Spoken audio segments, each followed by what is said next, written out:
ہم ہمیشہ سے یہ پڑھتے آئے ہیں کہ جدید دنیا کی بنیاد مغربی فلسفے کے اوپر ہے، لیکن کیا ہی ہو اگر میں آپ کو یہ بتاؤں کہ خود مغرب کے بڑے بڑے فلاسفروں نے اس بات کا اعتراف کیا ہے کہ حقیقت اور سچائی خود قرآن پاک میں موجود ہے، ایک ایسی حقیقت جس نے مغربی دنیا کو اندھیروں سے نکال کر روشنیوں میں ڈال دیا۔ کیا آپ اس حقیقت کے بارے میں جاننا چاہتے ہیں؟ تو اس ویڈیو کا ایک ایک سیکنڈ آپ کے لیے بہت معلوماتی اور بہت دلچسپ ہونے والا ہے۔ اس ویڈیو کو اینڈ تک ضرور دیکھیے۔ کیا آپ جانتے ہیں کہ وہ عظیم دماغ جنہوں نے جدید دنیا کی سوچ کو بدلا، جو عقل پسندی کے سب سے بڑے دعوے دار تصور کیے جاتے تھے، جب ان کے سامنے قرآن کریم فرقان حمید کی آیات اور صورتوں کو رکھا گیا، یعنی کلام الہی کو جب ان کے سامنے رکھا گیا تو ان کی عقل دنگ رہ گئی۔ والٹیئر، گوئٹے، تھامس کارلائل جیسے بڑے بڑے مفکرین اور بڑے بڑے فلاسفر آخرکار کیوں اللہ تعالیٰ کی وحدانیت کے سامنے سر جھکانے پر مجبور ہو گئے؟ وہ کون سی ایسی سچائی تھی جس نے مغرب کے ان بڑے بڑے مفکرین کو اس عظیم کلام کے سامنے، یعنی کلام الہی کے سامنے اپنا سر جھکانے پر مجبور کر دیا؟ آج کی اس ویڈیو میں ہم تاریخ کے ایسے اوراق کو ٹٹولیں گے جنہیں حقائق سے برعکس مسخ کر کے پیش کیا جاتا ہے، یا جنہیں اکثر و بیشتر چھپا لیا جاتا ہے، پیش ہی نہیں کیا جاتا، یا اگر کیا جاتا ہے تو وہ حقائق کے بالکل برعکس ہوتے ہیں۔ لاکھوں کروڑوں درود نبی رحمت محسن انسانیت رسول اللہ صلی اللہ علیہ وآلہ وسلم پر، آپ کی آل پر اور آپ کے اصحاب پر۔ میں امید کرتا ہوں آپ سب خیر و عافیت سے ہوں گے۔ اللہ تعالیٰ آپ کو اور آپ کے اہل خانہ کو تمام قسم کی پریشانیوں اور مصائب سے محفوظ رکھے۔ جیسا کہ میں پہلے بھی کئی بار عرض کر چکا ہوں کہ میں کوئی عالم دین، کوئی مفکر، کوئی فلاسفر، کوئی سائنسدان نہیں ہوں۔ میں محض علم کا متلاشی ہوں، ایک طالب علم ہونے کی حیثیت سے جو ایک اچھی بات، ایک ریسرچ مجھے ملتی ہے، میں اس پہ جو بھی تھوڑی بہت محنت کرتا ہوں اور جو علم کی اور فائدہ مند بات ہوتی ہے وہ آپ تک بس پہنچانے کی کوشش کرتا ہوں۔ اس اثنا میں میری کی بات آپ کو ناگوار گزرے یا آپ کی کوئی دل آزاری ہو، میں آپ سے اس کے لیے پیش کی معذرت خواہ ہوں۔ ناظرین، ہماری داستان میں کا سب سے پہلا حصہ جس شخصیت پر مشتمل ہے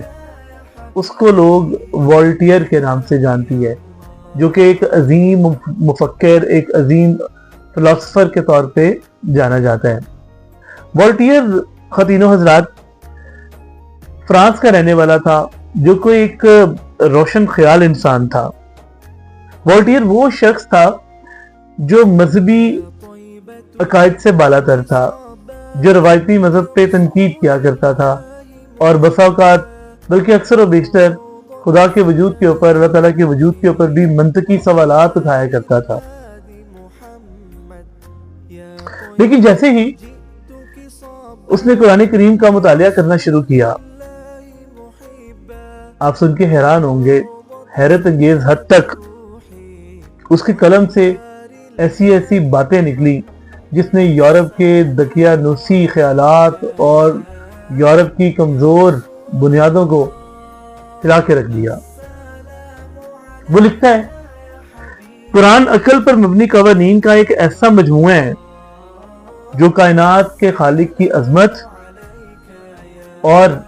اس کی وحدانیت کی گواہی دیتا ہے۔ اس میں وحدانیت کا جو تصور پیش کیا گیا ہے وہ تمام تر شکوک و شبہات اور خرافات سے پاک ہے۔ ذرا سوچئے پل بھر کے لیے کہ ایک ایسا فلسفی، ایک ایسا انسان جو دن رات عیسائیت اور تمام مذاہب کے اوپر، جو تمام روایتی مذاہب کے اوپر تابڑ توڑ حملے کیا کرتا تھا، وہ کون سی ایسی چیز تھی جس نے اس کو یکسر اپنے خیالات کو تبدیل کرنے پہ مجبور کر دیا اور وہ اللہ تعالیٰ کی وحدانیت کا قائل ہو گیا؟ بات صرف یہیں پہ نہیں رکتی، اب ہم ذرا جرمنی کا رخ کرتے ہیں، جہاں پر ایک اور نامور بڑا قداور فلاسفر جس کو دنیا جوہان ولف گینگ گوئٹے کے نام سے جانتی ہے، وہ ہمارا منتظر ہے۔ جی ہاں، جوہان وولف گینگ گوئٹے صرف ایک شاعر نہیں بلکہ ایک مفکر اور ایک فلاسفر بھی تھا۔ گوئٹے نے جب قرآن کریم کا جرمن ترجمہ پڑھنا شروع کیا خواتین و حضرات، تو اس کے طرز بیان اور توحید کے سحر میں ایسا جکڑا کہ اس نے ایک مشہور کتاب مشرقی اور مغربی دیوان کے نام سے لکھ ڈالی۔ قرآن کے بارے میں گوئٹے کے الفاظ سنہرے حروف سے تاریخ کے پنوں پر لکھے گئے۔ وہ کہتا ہے کہ یہ کتاب یعنی قرآن مجید جب ہم پڑھتے ہیں تو شروع میں تو یہ ہمیں اجنبی لگتی ہے، پرائی لگتی ہے، لیکن آہستہ آہستہ جیسے ہی ہم اس کے مطالعے میں گہرے ہوتے جاتے ہیں، یہ انسان کو اپنے سحر میں جکڑ لیتی ہے اور آخرکار انسان اس کی عظمت کے آگے سر جھکانے پر مجبور ہو جاتا ہے۔ اس کے اسلوب اس کے مقاصد کے عین مطابق ہے۔ دیکھیے کتنی خوبصورت بات ہے، یعنی جو اس کائنات کا مقصد ہے، جو اس کائنات کو تخلیق کرنے کا مقصد ہے،